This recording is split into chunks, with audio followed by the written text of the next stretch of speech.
Aston Villa ကဈေးသက်မှတ်လိုက်တဲ့ Morgan Roger အတွက်ပေါင်တန်း100ဆိုတာတန်ရဲ့လားအားလုံးပဲမင်္ဂလာပါခင်ဗျာပြစ်တိုင်ဒီ tip page ကနေပြန်လဲကြိုဆိုလိုက်ပါတယ်ဆိုတော့ဒီနေ့တင်ဆက်ပေးမယ့်အကြောင်းအရာလေးကတော့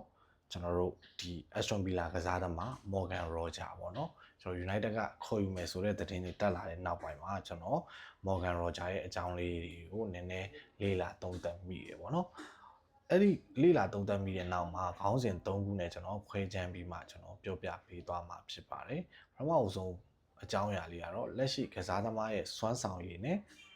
လက်ရှိကစားသမားရဲ့တန်ကြီးတွေပေါ့ဗျာပြီးတော့ကြတော့ဘသူနေရာအတွက်ကျွန်တော် United မှာဘသူနေရာအတွက်အစားထိုးမှာလဲပေါ့နော်ပြီးတော့ကြသူကဘယ်လိုကစားသမားမျိုးလဲဆိုတာကျွန်တော်တက်စွမ်းတဲ့လောက်ကျွန်တော်အမြင်လေးတွေကိုသုံးသပ်ပေးသွားမှာဖြစ်ပါတယ်ပထမဆုံးအနေနဲ့သူလက်ရှိပြသနေတဲ့ခြေစွမ်းနဲ့ခုံကျင်နေတဲ့အကြောင်းအရာလေးတွေကိုကျွန်တော်တင်ဆက်ပေးသွားမှာဖြစ်ပါတယ်သူ့ရဲ့ profile လေးကိုကျွန်တော်အရင်ဆုံးပြောပြမယ်သူကနာမည်အပြည့်စုံကတော့ Morgan Elliot Roger ဖြစ်တယ်သူ့ရဲ့မွေးနေ့ကတော့2002ခုနှစ်ဇူလိုင်လ26ရက်နေ့လက်ရှိ22နှစ်သာရှိသေးတဲ့ကစားသမားပေါ့ဗျာမွေးရနေကတော့အင်္ဂလန်သားဖြစ်တယ်ရက်အမောင်းကတော့6ပေ2လက်မှရှိတယ်ဗျကစားတဲ့အဓိကနေရာကတော့ကွင်းလယ်တိုက်စစ်နေရာမှာကစားပြီးမှလိုအပ်ရင်ဝင်းဘက်တွေဝင်ကာကစားသမားတယောက်အနေနဲ့လည်းကစားနိုင်တဲ့အနေထားပါ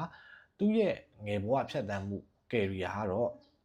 West Brom Academy ကနေထွက်ပြီးမှ Man City Academy ကလည်းကစားမှုတဲ့ကစားသမားပါ West Brom Man City ကနေကျွန်တော် Middlesbrough ကိုသူ့ရဲ့ Senior Career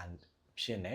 Middlesbrough ကိုပြောင်းတယ် Middlesbrough မှာခြေစွမ်းပြသနေတဲ့ကစားသမားလေးကို2024ဇန်နဝါရီလမှာကျွန်တော်တို့ Aston Villa ကပေါင်15တန်းနဲ့ခေါ်ယူခဲ့တယ်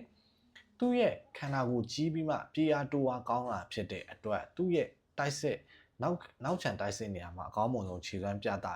နိုင်တယ်လို့ဂိုးဖန်တီးမှုပိုင်းမှာလည်းကျွန်တော်တို့ကောင်းမွန်ဆုံးအနေထားမှာရှိတယ်ဒီရာဒီမှာသူပြိုင်ပွဲစုံ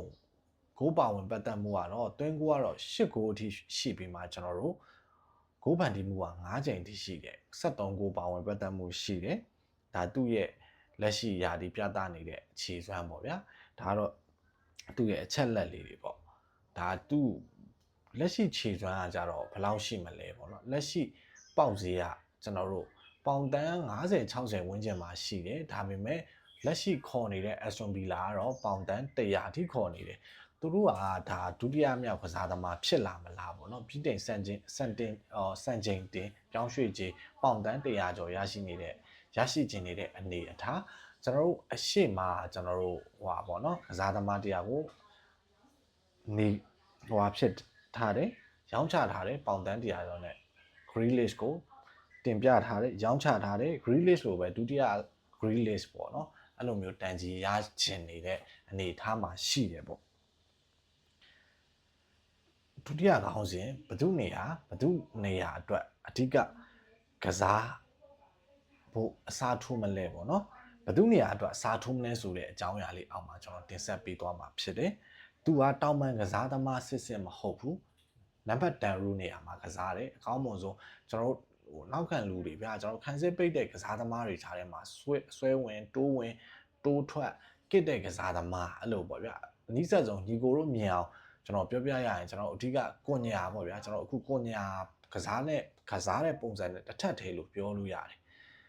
တကယ်လို့ဟိုဖာနန်ဒက်နေရာအတွက်ပေါ့နော်ရေရှည်ဖာနန်ဒက်ထွက်သွားခဲ့သည်ရှိရင်ရေရှည်အစားထိုးမဲ့ကစားသမားထိုက်ရဲ့အစားထိုးမဲ့ကစားသမားဆိုရင်တော့ဒါမှန်တယ်ဒါပေမဲ့ပေါင်တန်း100ကျော်ပေးရတဲ့ကစားသမားကိုအရန်ကုန်မှာပို့ရလောက်အောင်ထိကျွန်တော်တို့ United ကျွန်တော်တို့ဘယ်လိုပြောမလဲတာဝန်ရှိတဲ့လူတွေအဲ့လောက်ညံ့မယ်မထင်ဘူးပေါ့နော်ဒါပေမဲ့ဘယ်လိုပြောမလဲဖာနန်ဒက်နေရာမှာလက်ရှိကစားနိုင်တဲ့ကစားသမားကျွန်တော်တို့အသင်းမှာရှိတယ်ဗျာမစ်စင်မောင်းရှိတယ်ကွန်ညာရှိတယ်အဲ့တကယ်လို့လိုအပ်ရင်အမ်ဘူမိုလည်းကစားနိုင်တယ်အဲ့နောက်ထားလိုက်အောင်ကျွန်တော်တို့နောက်ထပ်ကစားသမားတွေလည်းရှိတယ်ဒါပေမဲ့အကောင်းမွန်ဆုံးအနေထားတော့မရှိဘူးပေါ့ဗျာဒါပေမဲ့အခုလက်ရှိကျွန်တော်တို့ squad မှာကြည့်ရင်မေဆင်မောင်းဒါတန်ရာကင်းစင်မယ်ဆိုရင်တော့မေဆင်မောင်းမှီတယ်လို့ကျွန်တော်မထင်ဘူးMorgan Roger ကကောင်းတာမှန်တယ်တေးလန်းရှိတဲ့ကစားသမားသူ့ကိုကျွန်တော်တို့ပေါင်တန်း80လောက်နဲ့ရမယ်ဆိုရင်တော့ကျွန်တော်တို့တ ကယ်ကျွန်တော်အမြင်ရဆိုရင်ကျွန်တော်လိုချင်တယ်ဘာဖြစ်လို့လဲဆိုတော့ဝစ်စာတို့ဘာတို့တောင်မှဗျာပေါင်တန်း50 60လောက်ပေးနေရတာဗျာဘာမဟုတ်တဲ့ကစားသမားပေါင်တန်း340ပေးနေရတဲ့အချိန်မှာကျွန်တော်ဒီလိုတဲလန်းရှိတဲ့အသက်အရွယ်ရလဲ22 23ဆိုတော့ကျွန်တော်တို့ရင်းပြော်တယ်ဗျာဟိုဘယ်လိုပြောမလဲလက်ရှိခြေစွမ်းအရာပေးမယ်ဆိုရင်တော့ပေါင်တန်း80ပေးနိုင်တယ်ခုသူတို့ခေါ်နေတဲ့ဈေးပေါ့ဗျာပေါင်တန်း100ဆိုတာဟိုကစားသမားရဲ့လက်ရှိအသက်အရွယ်နောက်တိုးတက်လာမယ့်အနေအထားတွေကိုကြည့်ပြီးကျွန်တော်လောင်းကြီးထည့်ရမယ်ဆိုရင်တော့ဒါကတော့တစ်မျိုးပေါ့ဗျာဒါကတော့အလားလာရှိတဲ့ကစားသမားကိုရင်းနှီးမြှုပ်နှံရတာဖြစ်တဲ့အတွက်ကျွန်တော်ရင်းပြော်တယ်ဒါပေမဲ့ဟိုထီထိုးရလို့ပဲဗျာကျွန်တော်ရှေ့မှာရှိတယ်ကျွန်တော်မအောင်မြင်ခဲ့တဲ့ကစားသမားတွေပေါ့နော်ကျွန်တော်ငငယ်ရွယ်နဲ့အန်တိုနီမာရှယ်တို့ဟိုဘာလို့ခေါ်ခဲ့တယ်